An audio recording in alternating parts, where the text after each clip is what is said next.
Yang terhormat Dewan Juri, Tabi pun. Perkenalkan, saya Dewi Toman Friska Nadeak, guru kimia dari SMA Negeri 1 Penawar Aji, Kabupaten Tulang Bawang, Provinsi Lampung. Kali ini saya akan bercerita tentang pahlawan nasional kebanggaan masyarakat Lampung, Raden Inten II. Raden Inten II lahir di Kuripan pada tahun 1834.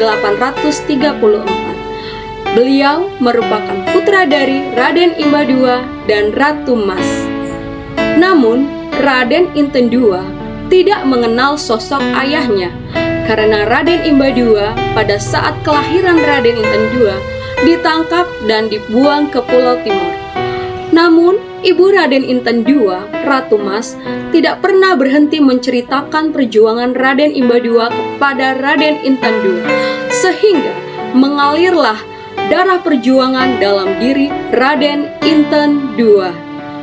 Pada usia 16 tahun, Raden Inten II naik tahta menjadi ratu di Keratuan Lampung dengan gelar Raden Inten II, gelar Kesuma Ratu. Belanda yang merasa kehadiran Raden Inten II mengancam keberadaan mereka, mulai mengirimkan pasukan dari Batavia yang dipimpin oleh Kolonel Wilson pada tanggal 10 Agustus 1856.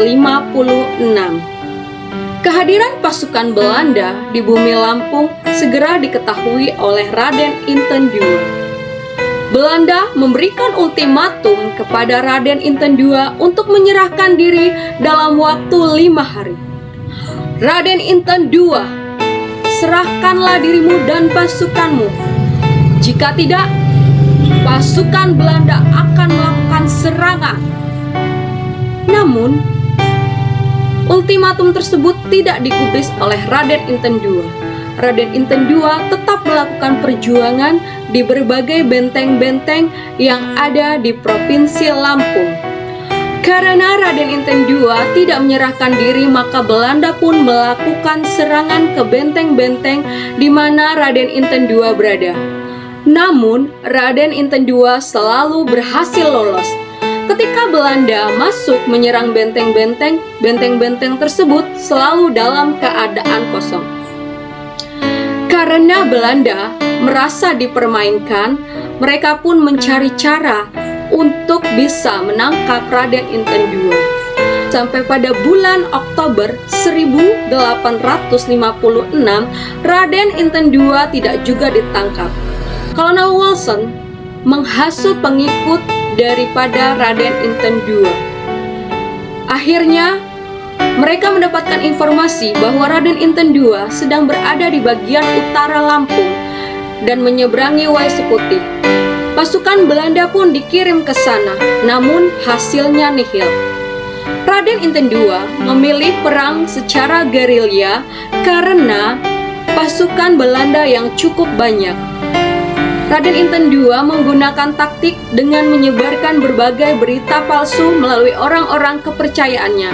Suatu hari, seorang perempuan datang menemui Kolonel Wilson dan berkata, "Lapor tuanku, hamba melihat Raden Inten II berada di Rindeh bersama hanya beberapa pengikutnya." "Baiklah, aku akan ke sana bersama pasukanku untuk menangkap Raden Inten II." Kolonel Wilson pun pergi ke sana. Namun, karena berita tersebut palsu, Raden Inten II tidak juga ditangkap. Kolonel Wilson hampir putus asa. Dia pun mencari cara lain untuk bisa menangkap Raden Inten II.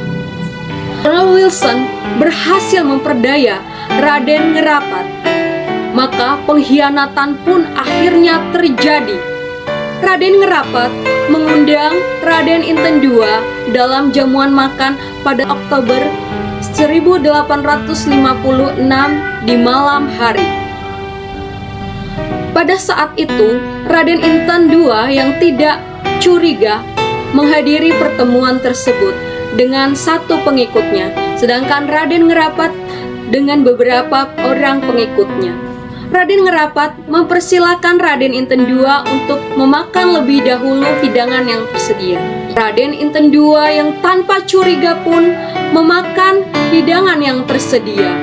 Namun pada saat itu juga Raden Ngerapat segera menyerang Raden Inten II. Raden Inten II yang sangat kaget dengan serangan tersebut menyerang kembali. Ha! Apa yang kau lakukan, Raden Ngerapat? Ternyata selama ini kau berkhianat. Hia, hia, hia, hia. Perkelahian pun tidak dapat dielakkan.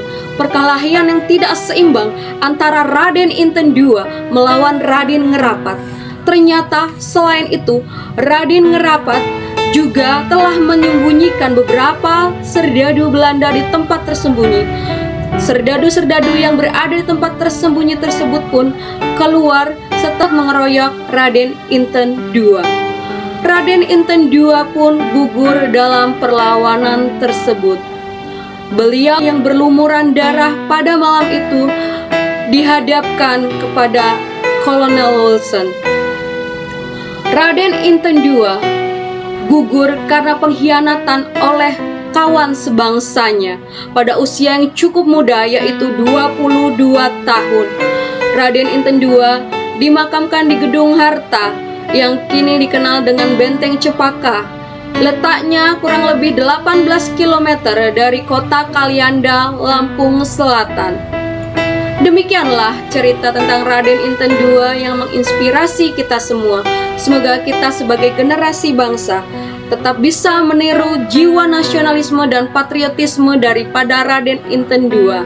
Selamat memperingati Hari Kemerdekaan Republik Indonesia. Semoga Indonesia tetap jaya selamanya. Merdeka, merdeka, merdeka!